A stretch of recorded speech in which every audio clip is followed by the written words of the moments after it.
This is Caerus, just an absolutely adorable little chest nugget. His face is so cute and sweet, it's ridiculous. Plus, he's got the stockings and he's a little plumpkin and he's just all the things. I think this horse is just adorable. Anyway, he is a 8-year-old 16 one-hand thoroughbred gelding by Curlin, and I always love Curlins, and he's out of a Giant's Causeway mare. And this unbelievably slow, easygoing horse actually ran 50 times, so he's a war horse. He made $218,000.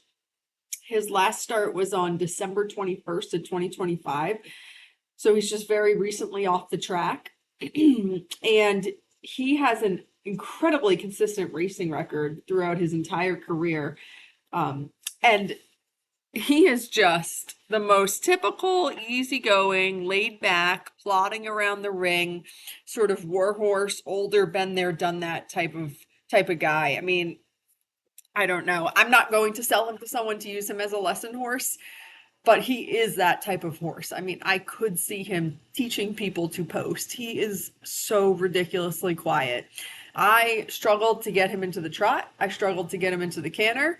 His favorite gait is standing still or walking. He is so quiet. It is ridiculous. This is his very first post-track ride. Obviously I didn't lunge him or do anything before this ride. We just came out to the ring and I got on and he just wants to plod around and be somebody's like have fun, easygoing horse. I do not think that this is going to be an upper level anything type of horse. He's going to be a lower level superstar at any discipline, any and all disciplines. I think he'll be great for trail riding. This will be a horse that you can ride around the farm bareback in a halter and lead rope. I'm sure that he will be happy to jump some little jumps, but he's not like this huge athletic moving horse. He does not have a lot of get up and go. So he's going to want the plodding, quiet, easy lifestyle in his future, which I think is well deserved because he ran 50 times. So this horse is going to be priced a lot less than he would have been because he has an old tendon. And how old? I couldn't even tell you. It's very old. When I look back at his racing record, the only gap that I find that would be long enough to support a small tendon would be back in 2021. So I think it was either then or maybe it was before he even had his first start. So it's a very old tendon on his, let me think about this, on his left front.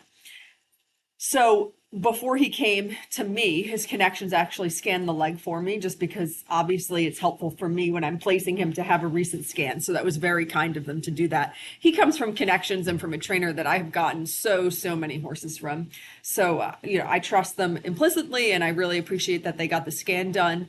We had two vets look at it, one of their vets and one of my vets, and both the vets said exactly the same thing, which was this is not a big deal. It's clearly very old, clearly isn't bothering him.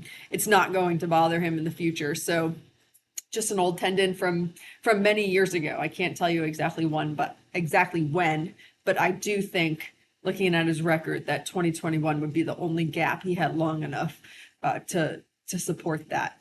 So anyway, it's very old and he ran a whole bunch of times on it since then. And I have the scan and I'm happy to share it with anybody who wants to see it and have their vet look at it.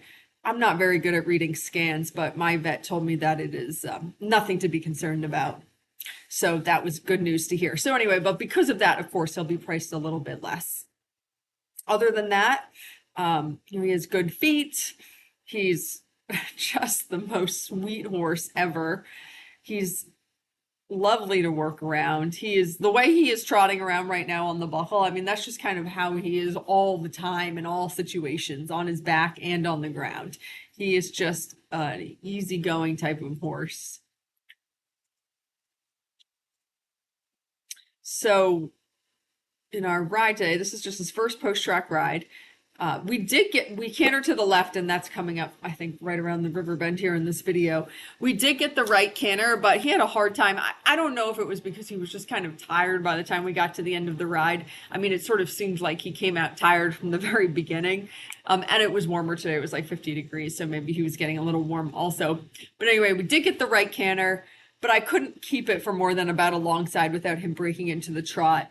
And I just thought, I just didn't feel like pushing it on him today. I mean, clearly the horse is wonderful and sweet and easygoing, and and he's run 50 times and he's 8 years old. So I'm just not going to badger him about getting the right lead canter and holding it forever around the ring on his very first post-track ride. I'm just not worried about it. Obviously, he can canter to the right, and as he sort of loosens up and gets some letdown, that will all come around very naturally. So I'm not going to push this horse beyond what I think is very, very reasonable and comfortable for him. And he has a lovely canter, very comfy, easy to sit. He's quite a chunky monkey, so there's a lot to wrap your leg around there. Really cute little left leg canter transitions.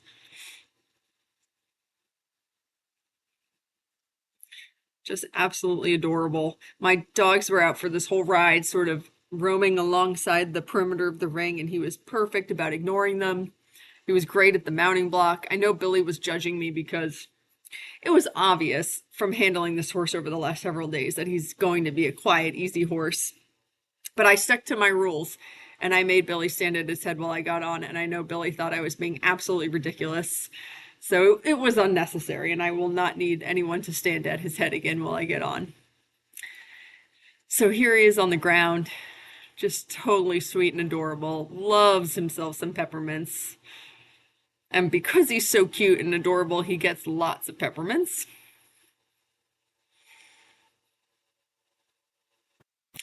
And so if you are a person who sort of felt like you missed out on Pelota, who I called Biscuit, or most recently this really cute little bay mare I had named Mischief, this is a very similar type of horse. Just a really good dude. I think he's going to be really fun for somebody who just wants like a nice pleasure all around horse who's not going to be very excited about much of anything.